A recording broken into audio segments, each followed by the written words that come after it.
If you like what you watch, then don't forget to follow us on Facebook and Twitter for the latest updates on The More Show. Remember to subscribe to our YouTube channel for new weekly television and radio shows.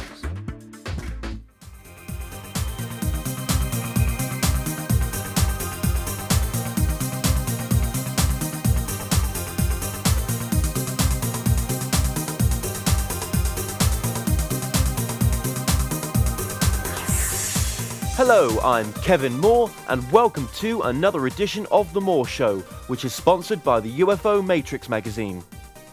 On today's show, I'm joined with UFO researcher Timothy Good, where we'll be discussing UFOs and cover-ups. So stay tuned, enjoy, and I'll be right back. Missed a show or a guest? Want to know more about The More Show and upcoming guests? Then log on to witnesses and discussing the subject with astronauts, military and intelligence specialists, pilots, politicians and scientists. He has lectured at universities, schools and many other organisations.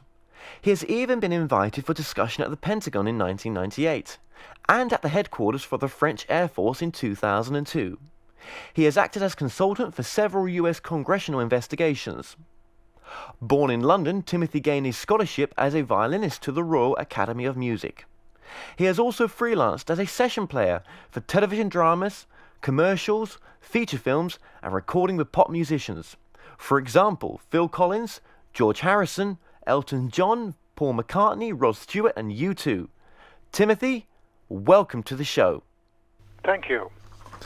Now, Timothy, you've written some great books on ufology, on the subject of ufology. How did you get into the subject of UFOs? I mean, what sparked your interest? Well, it goes back to 1955 when a cousin, an American cousin, knowing of my passion for aviation and space travel, started talking about flying saucers. And he said, Timothy, do you know about flying saucers? And I said, no. And he said, well, you ought to, because of your interest in airplanes and rockets. And so he sent me The Flying Saucers Are Real by Major Donald Kehoe, which immediately got me hooked, because here were reports by highly qualified people such as military and civilian pilots, nearly always corroborated by radar and air traffic controllers, of course. So that was really what got me going on the path. Okay. Now, the UK has closed down its UFO reporting office as of this year, I believe. I guess the government doesn't see it as a threat to UK airspace, but there's no proof of that, is there? Well, I mean, quite frankly, it doesn't matter at all, because that outfit, that civil defence outfit in the Ministry of Defence, was just a public relations job, really, to appease sort of inquiries, so that members of the public could, feel that they could report their sightings to someone who would be interested and who could log them. But it really makes not the slightest bit of difference, because most people don't actually bother about calling the Ministry of Defence. They'll call the media. They'll call their local newspaper, or they'll call the police. The police, of course, have instructions to pass on sightings from the public to the MOD in any event. But it doesn't matter, because behind the scenes, in great secrecy, investigations are continuing. There's Royal Air Force Intelligence, there's the Royal Air Force Provost and Security Services, who've always had an interest in this. And as I proved in my first book, Above Top Secret investigations were going on to the extent that in 1978, £11 million was spent in that just 1 year researching the subject. And that's got nothing to do with that unit in the Ministry of Defence. And there's others, Naval Intelligence, I'm quite sure. They've never released anything. Army, and there's all kinds of stuff going on that we simply don't know about, and we're not going to find out about for a very long time. So the UK's just released its UFO files, but do you believe there's more sensitive files, cases out there still. Well, yes. I mean, it's interesting that I noticed, I think it's about 4 times now, that the MOD has released thousands of pages at a time, usually, of previously classified documents detailing sightings mostly from members of the public and police and so forth. But hardly any of those in the last few years, at any rate, that they've released were classified higher than confidential, despite banner headlines, top secret files revealed at last. To the best of my knowledge, apart from that, the Condign report, which was a very recent thing, actually, that was released in part by the Ministry of Defence about 3 or 4 years ago, and that had been classified secret, UK eyes only. Yeah. Most of it, and I got a few bits more under Freedom of Information Act, but the fact remains that of those thousands and thousands of pages that have been released through the National Archives, nearly all of them are just confidential, and they're not really very exciting. There are one or two very good cases, I have to say. I was amazed, for example, to see top secret files released at last, and quite a lot of local newspapers said that, and they were actually my own cases, my own reports, which I'd filed with the MOD just for the record. And the only reason that they were classified at all, confidential, was because they don't release witnesses' names.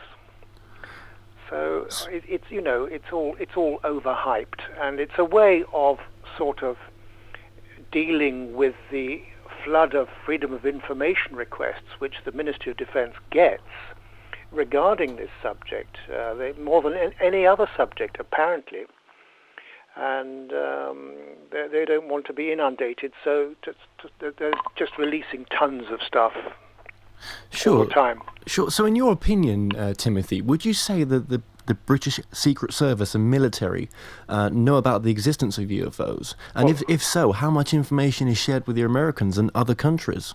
Well, the Americans are in control, for starters. I was told that by a deputy director of MI6 many, many, many years ago. The Americans are in control, and they've even sort of been in Ministry of Defence operations room back in the 50s, collaborating with their British counterparts. And I'm talking about mostly CIA and US Air Force intelligence, collaborating with Royal Air Force intelligence and so forth on the subject. Right, okay. So would you say that our current government may be kept out of the loop as well? Oh, sure. I mean, politicians are the last people to find out unless there's a specific need to know, which does happen occasionally, like Churchill was told a few things. But if you remember back in the 50s, I mean, at the height of the sightings in the summer of 1952, Churchill demanded of his air staff, what on earth's going on? What does this all amount to? Let me know. And they said, "Don't worry, Prime Minister." They came back a few weeks later and said, "Don't worry, it's all been explained. We've been in touch with the Americans, and 90% or whatever of reports are all explainable, and the unexplainable ones are not related to flying saucers and so forth." So Churchill's mind was apparently set at rest, and that was at a time when they were the Brits were, well, they'd had the Flying Saucer Working Party, which ran from 1950 to 1951. That was actually a lot of that stuff was top secret, and that was I don't know if Churchill knew about that. I doubt it, quite frankly, at that time. So you don't think the current Prime Minister has any knowledge? No, he wouldn't. He wouldn't.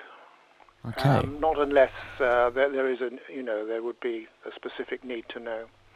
And I think the same in the United States, a few presidents have certainly been briefed on various aspects of the subject. They're probably certainly not told everything. They're just told what they need to know. So sort of like compartmentalized in a sense? Absolutely compartmentalized. Sensitive, compartmented information it is, which is just based purely on a need to know.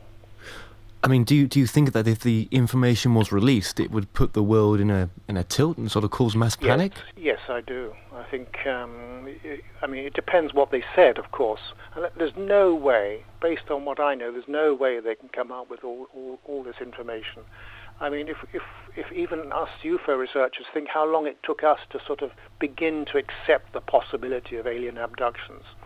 Now, supposing you come out in some sensational comment to the public about all that, yes, sure, people have been abducted. We think they're hybridizing human beings and so forth, and some of them want to take over this planet. There's no way they're going to come out with all that.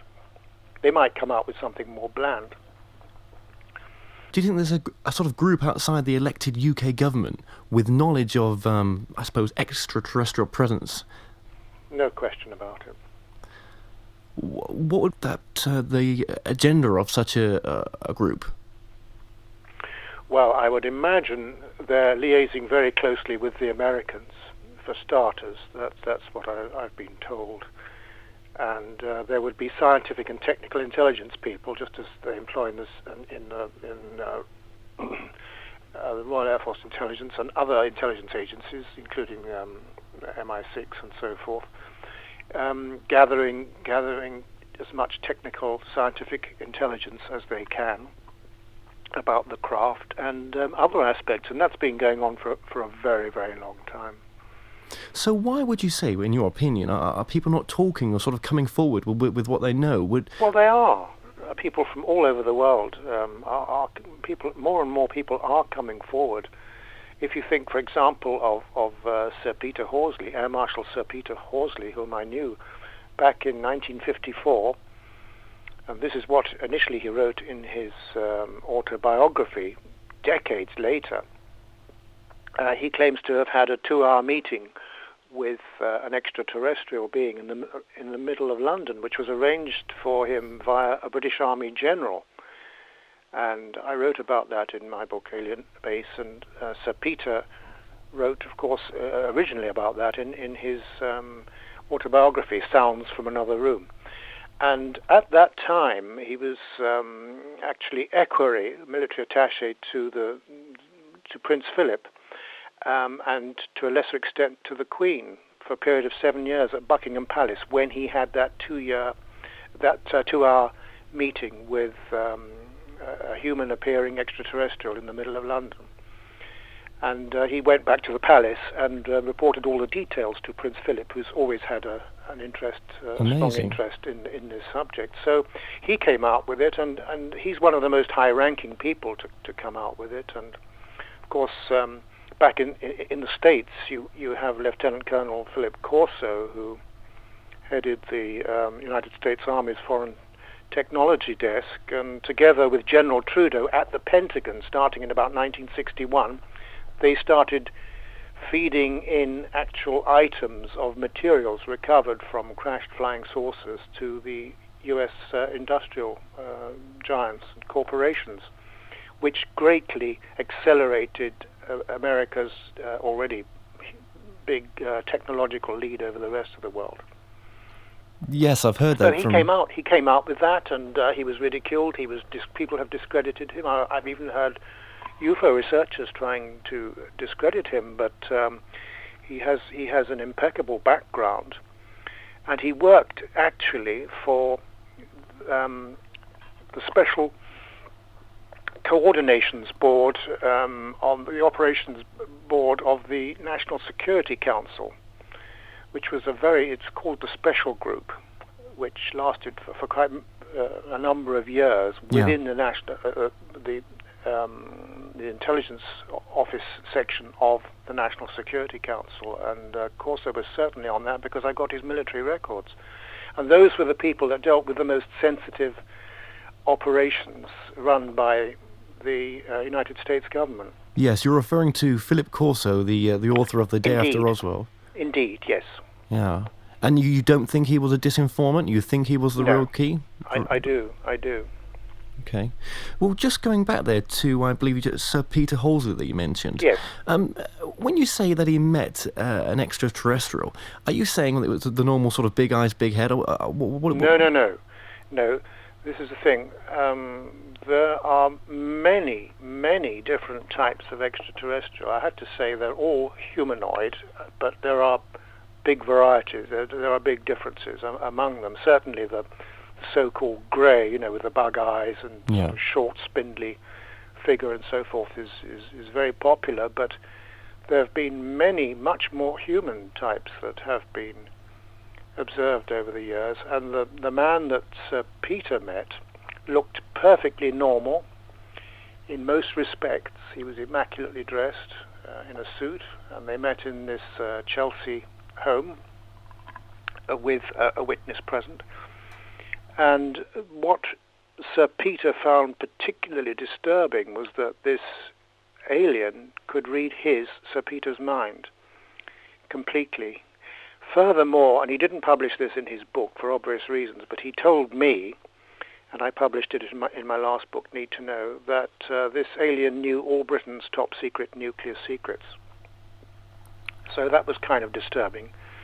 And so he went back to the palace and related all this to Prince Philip, who of course had a very open mind. Okay. Well, we're going to come back to some of the things we're just talking about here, but I just want to go back to a previous question. Well, a question which is about SETI. Now, if what you're saying is true, and you've written many books and much backup in those books to prove these are true, why would SETI lie about that? There's no presence among us. I mean, what are they there for? Well, many people involved in SETI are ignorant because they haven't studied the subject. But in any case, very little money is appropriated to the SETI program. Quite frankly. I visited the Arecibo radio telescope in Puerto Rico, where the curator there explained that a fraction of their time, the radio telescope's time, was spent on SETI, and the U.S. military, in fact, appropriated most of the time for use of that radio telescope. Right. And of course, Puerto Rico being a central operations area for aliens, it's particularly sort of ironic, I think, that they had a SETI program there. Yeah, one of the questions I wanted to ask you, Timothy, was why are you allowed to write the books that you've done? I mean, there must be a process of sort of maybe trickling information out rather than the government having to sort of tell their truth. Yes. I mean, do you think you've been part of that process? Yes, I have. Indirectly. I think what I do is appreciated by certain people who work in certain places, because they want some of this information to come out on the one hand, and they're well aware of the dangers of some event triggering like a mass sighting or something, and they're going to have to tell the public something. So the better educated we are, the better. There are other people, unfortunately, who think we're not entitled to know anything at all, which I think is a grave mistake. Yeah, I mean, have you ever felt in danger or intimidated? To an extent, yes, I have. I was in the States, for example, in the 1970s when two U.S. government cars were near my motel room, and I came back from lunch, and someone had been in the room, and I got expensive camera and long lens and stuff on the bed I'd left there. That was fine, but my research notes had been taken. Right. Things like that. Yeah. And have you ever made contact with an extraterrestrial such? Yes, on several occasions. I believe I have. The first was in 1963. The second was in 1967, when I was in New York with the London Symphony Orchestra at that time. We had a series of concerts at the Carnegie Hall, and I'd met people who claimed that certain aliens were actually liaising with some scientific people, NASA, for example, and some government people, and military and so forth, and that they were actually assisting us in the space program, and that these people were highly telepathic, as Sir Peter Horsley found out. And I conducted an experiment in the lobby of what was then the Park Sheraton Hotel. I'd heard a lot about these people. I knew how some of them appeared, and I sent out some thoughts. I said, look, if any of you guys in the New York area, please, come and sit down next to me. I was in this hotel lobby. Come and sit down next to me and prove it.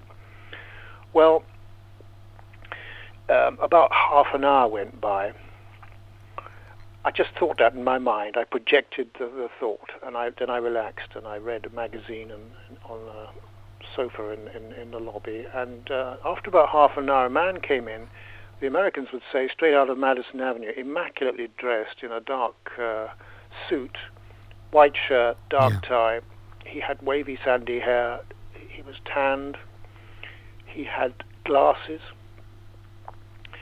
and he came and sat beside me, and he had an attaché case with him, from which he slowly opened it up, pulled out the New York Times, and laid it before him, and he just turned the pages over, in a very short space of time, actually, and then folded the newspaper and put it back in his attaché case.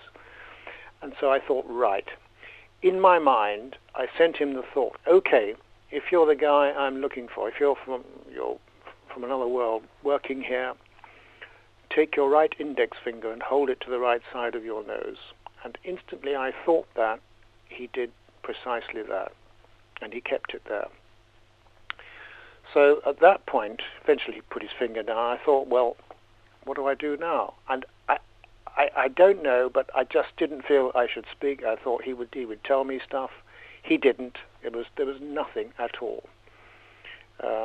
But eventually he got up and he just looked at me very seriously, not unpleasantly, and then he walked away. But I'd recognize him if I saw him again. Yeah. Well, that's pretty incredible, actually. Yeah. Whether that was just as far as the experience was meant to go, just to put a sort of a breadcrumb in your sort of head, maybe. I think so, but it was kind of cathartic for me. It was the proof I'd asked for, and that's what I got. Right. Okay. And do you think there's a sort of genetic connection to some of these species out there? I mean, they all say that we are genetically related to them. Some of them are millions of years ahead of us on the human evolutionary scale. Others may well be behind us. They all say that they colonized this Earth. They colonized the solar system. They came initially to Mars and Venus, just the high ground areas of Venus apparently, and they established bases there and on Mars, but then Mars lost its atmosphere and they came to Earth and they interbred with us, I believe at the Cro-Magnon stage around that time. So genetically the humans on planet Earth were sort of sped up. So we are definitely related.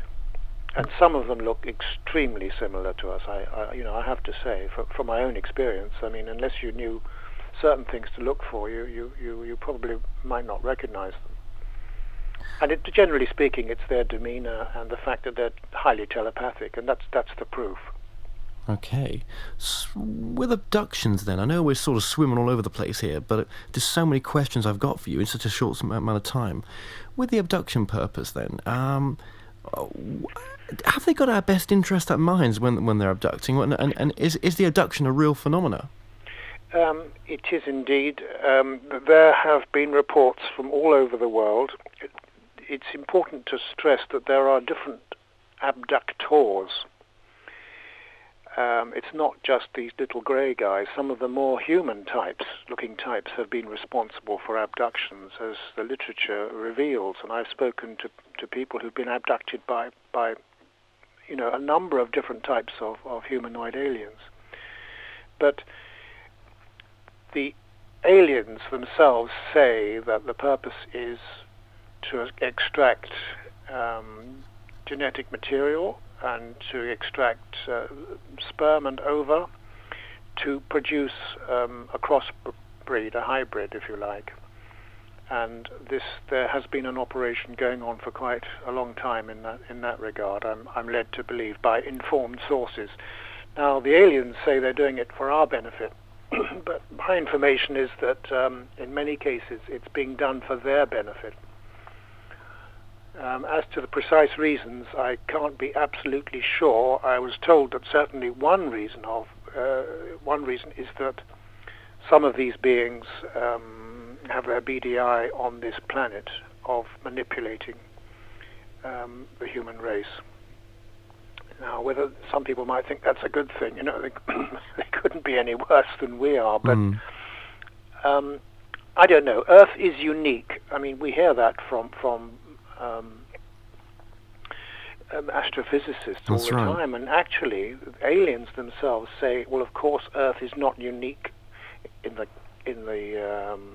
universe, and it's not even unique in the galaxy, but it is very special in this neck of the woods. There's no other planet that has such a variety of biodiversity, if you like, of phenomenal variety in flora and fauna and species. And also we have so much water. We have these fantastic oceans, which they use, by the way. Some of them have bases, have established huge bases. I'm told by very reliable sources that some of them have giant bases and giant craft in the Pacific Ocean, for example, and other oceans around our planet, and indeed in some countries, certain areas, and this is very reliable information. And this has been known for a very, very long time, and there has been quite a degree of liaison with some of these beings. And if the people I've been talking to are to be believed, there's a conflict of interest involving the future of planet Earth, because there are some people who want to take over and grab what they can and what they need. And there are other people who are trying to help us, but at the same time they themselves also require things on this planet, which is why they... Timothy, good. Now, Timothy, getting back to where we last left off, in your view, what is the purpose of hybridization and the abductions? Well, one theory that, I like to think it's not true, but apparently the aliens told the military people they were liaising with that the purpose of the abductions was for the purpose of pacifying the human race, making them less violent, because this was our main problem.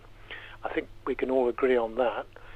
But in fact, what their agenda is to make us more acquiescent, so that they will receive very little opposition if and when they decide to take over the planet. I mean, it all sounds rather like science fiction. I think you'll agree. Yeah. But there could well be a grain of truth. I know that the abduction scenario is quite a disturbing one. Yeah. If you read some of the cases, a lot of frauds out there, of course, but I think probably tens of thousands, if not hundreds of thousands of people have been abducted. Sure, but and this hybridization, this is just one particular species that's working on this? Because you mentioned there was many. No, but in the case of the ones that making us more acquiescent, I think that there is one main one, yes. Okay. Yeah. And are these extraterrestrials, are they highly evolved spiritual beings, some of them? Some of them, it's a good question, Kevin. Some of them are extremely evolved, perhaps I would say definitely millions of years ahead of us on the spiritual side. And there's a lot of information that one can read about that. You can even read about it online. There's an extraordinary group, for example,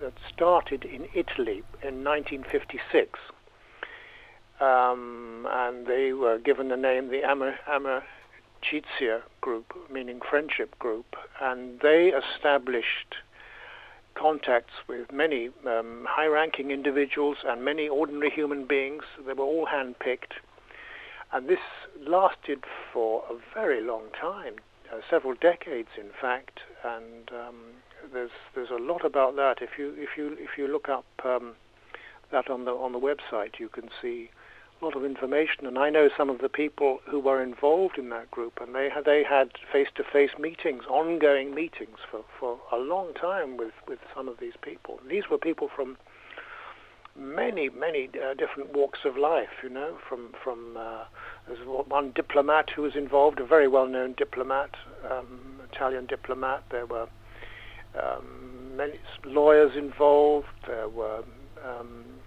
all kinds of people from all walks of life, and they were definitely trying to help humanity.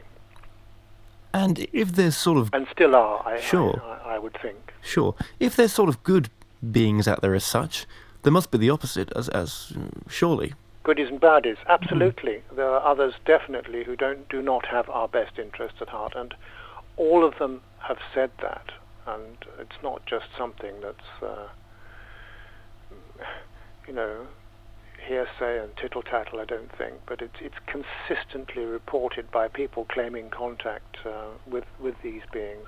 Now, a lot of what we've said so far, it's sort of sure chucks Darwin's theory out the window.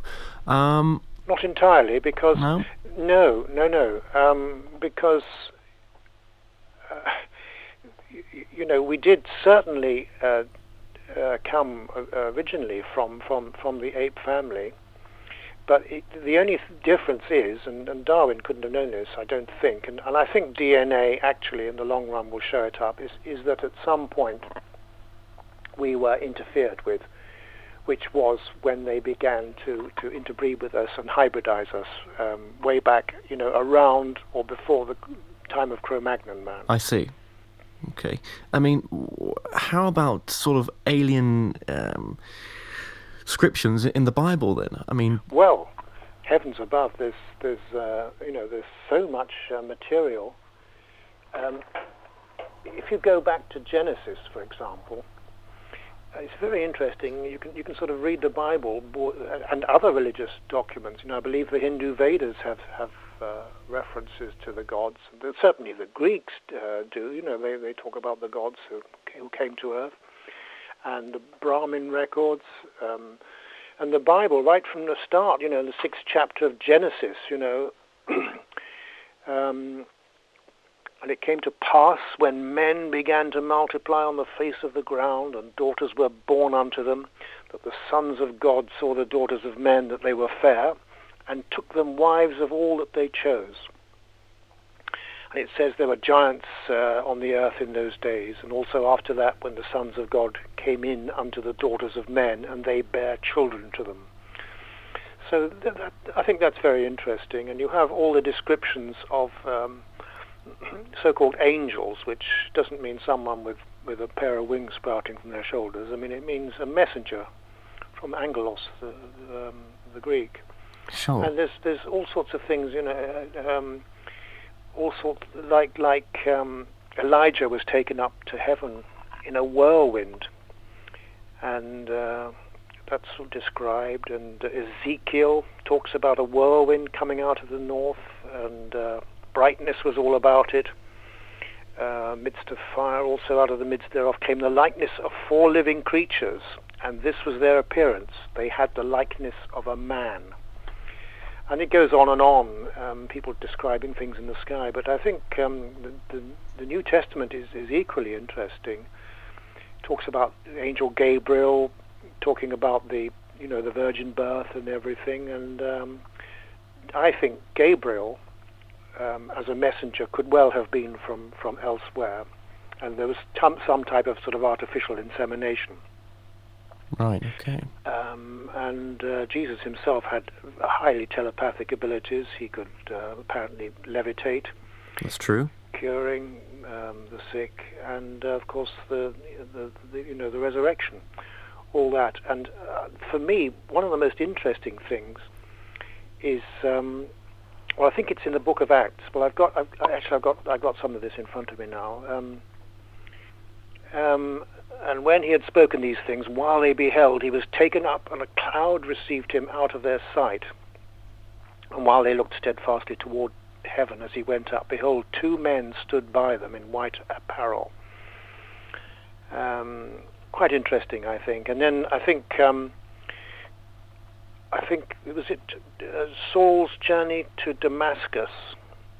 when they had this brilliant light in the heavens, and Saul fell on the ground, and a voice said, "Saul, Saul, why persecutest me?" And it was Jesus talking from this brilliant light in the sky, and I think that's very interesting. Why would you say, Tim, that most of us in our lifetime probably won't see a UFO? Yeah, I myself share the same frustration. I mean, I see something I can't explain, like every 10 years, on average, I would say. Maybe that's because I know what the explainable ones are. I mean, if you think nearly all the reports can be explained, this country, I can tell you, in the last few years has been inundated with UFO reports. I subscribe to a press clipping agency, so I get these things all the Yes. time. And nearly all the site reports in the last few years have been of these Chinese lanterns, which have proliferated length and breadth of the United Kingdom, and they are nearly 3 feet high. You could light them. They've got sort of apparently uninflammable paper, so on a frame, and you light a sort of wax thing at the bottom there, and they go up, and they can go up for quite a while sometimes, and up to well beyond 1,000 feet sometimes, and they look absolutely spectacular. And every week, the cuttings come in, all from local press, and sometimes nationals, of people reporting these orange lights in the sky.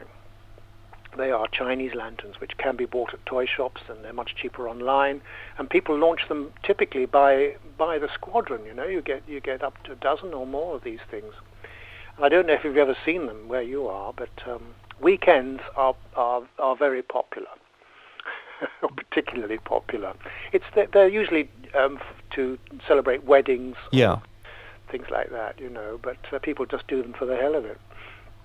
Well, let's. So it is frustrating. I'm sorry to interrupt. It is frustrating for people that there aren't more of the genuine things to be seen. But a lot of people have been reporting genuine cases of these extraordinary flying triangles, which have been seen particularly in the Midlands and in Wales.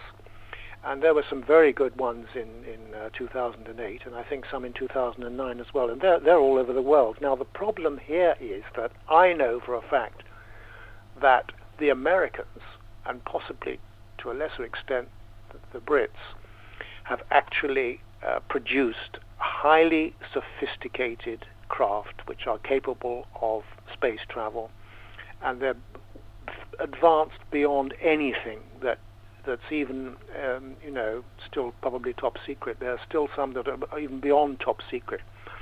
And some of them have been flying for quite a long time, and some of those we see occasionally. I'm absolutely convinced of it. Now, if you think of Ben Rich, the great designer and engineer who was responsible for the stealth project at Lockheed Martin's Skunk Works, he said, in the presence of two friends of mine, one was an executive officer of one of the big companies in the States, IBM actually, and at the University of California in Los Angeles, at a meeting at the engineering department, Ben Rich in 1993 gave a presentation. And the last slide he showed was of a flying saucer zipping off into space. He said, "I can't discuss more classified projects after this." But some students and these friends of mine were not students. They were at this IBM meeting. They told me that Ben Rich said, "We now have the technology to go to the stars." This was what he was saying. He was revealing to this a small private group after his presentation. He said, "We now know how to travel among the stars. We now have the technology. We found the missing equations. We now," and this was in 1993, "we now have the means of flying among the stars." And he said, this technology is locked up in highly classified black budget programs, and it would take an act of God, he said, to get this stuff out to benefit humanity in general. So there you have it from someone really who should know, and he's absolutely right. So just to confuse the whole issue of UFOs, some of highly advanced spacecraft are probably being flown or otherwise controlled by Americans, or maybe in some cases British pilots. Now, from your book, Unearthly Disclosure, you talk in that book, and I've read part of it, about the bases all over the planet. Yes. Now, obviously you can't find these bases on Google. I can tell you where some of them are, or at least qualify that. Sure. Kevin, say where some of them were, because this information dates back to the late 1980s. There were two large ones in the Pacific Ocean. Some of them are in very deep trenches, like the Marianas Trench, which goes down to 11,000 meters, and others are on sort of different parts of what are called sea mounts. Okay. Like these huge giant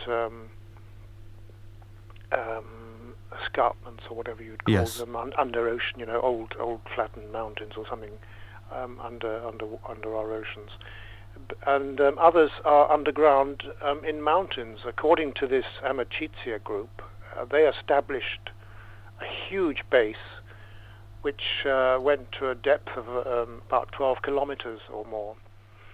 And some of them have tunneled or buried themselves further than that. They have such a technology that it's not, they can deal with matter very, very effectively with highly advanced technology.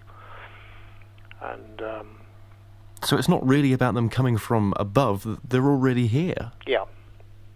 Well, there are still extraterrestrials. There's many different types. There's still, some from elsewhere coming here, visiting, whatever, on vacation, or, students in a gap year. I mean, the sky's open. Our planet is very attractive from the outside, at any rate.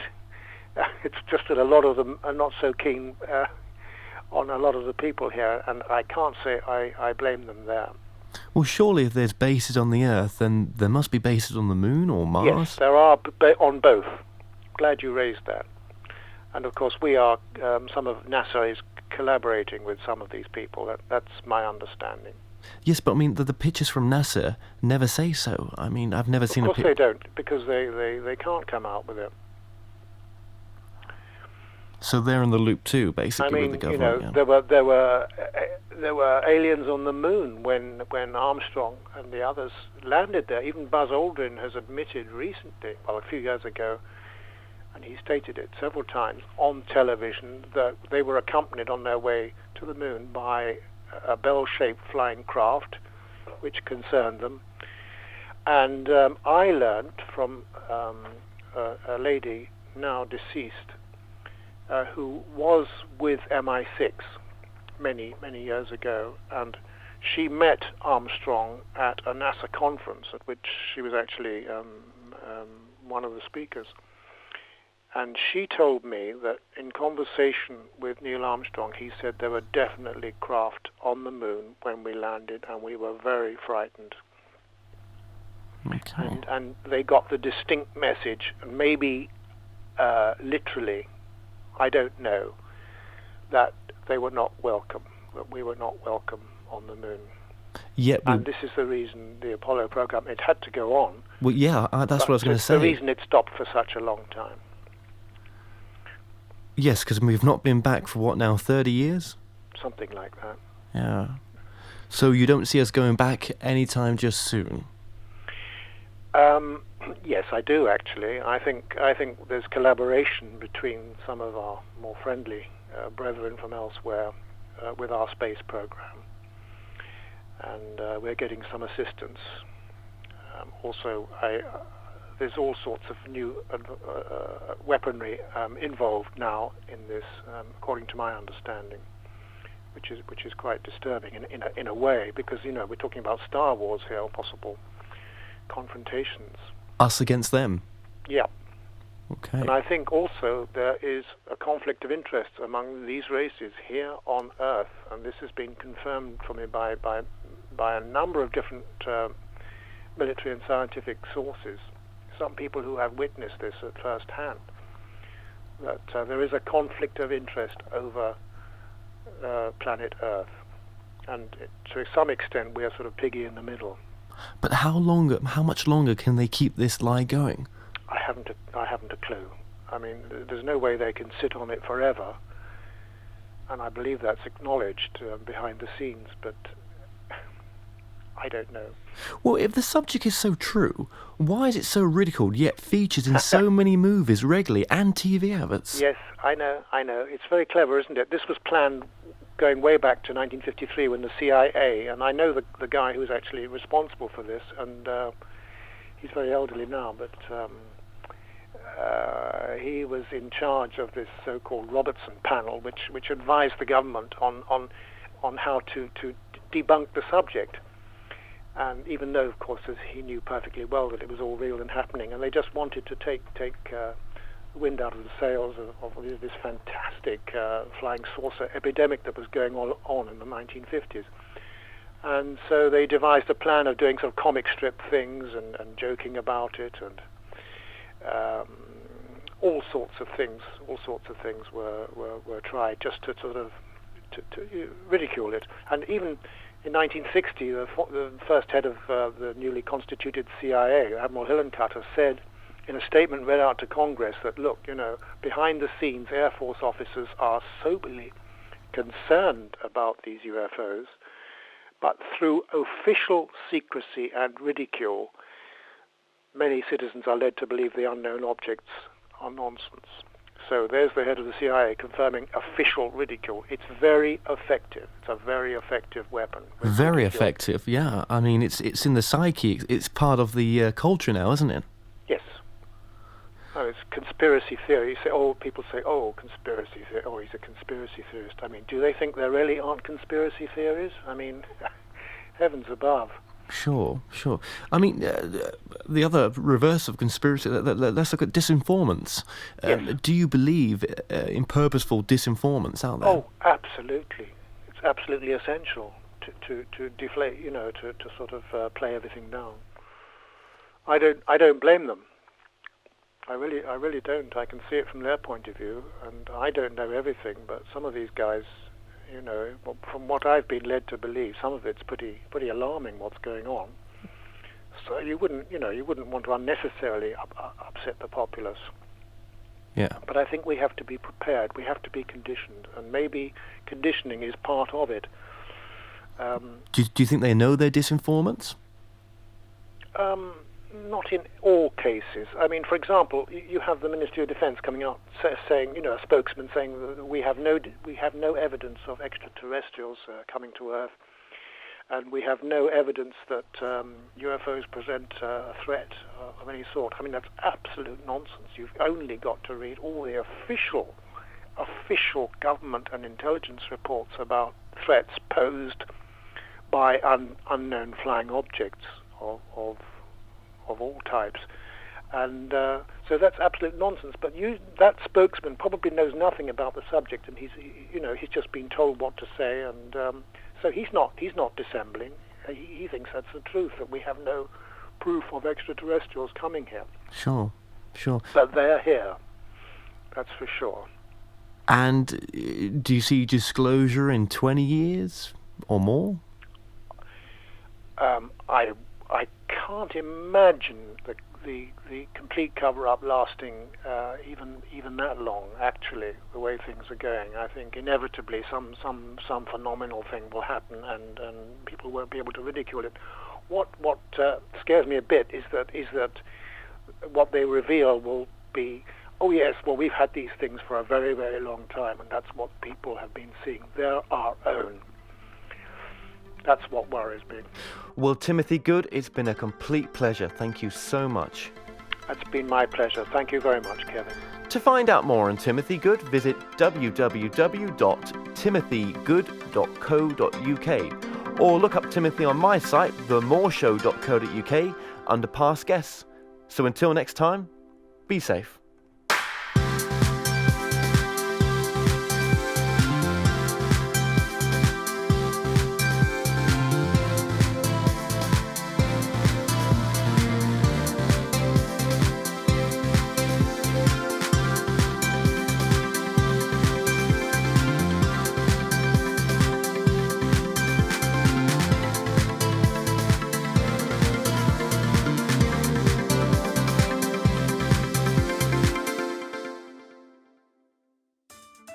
If you like what you watch, then don't forget to follow us on Facebook and Twitter for the latest updates on The More Show.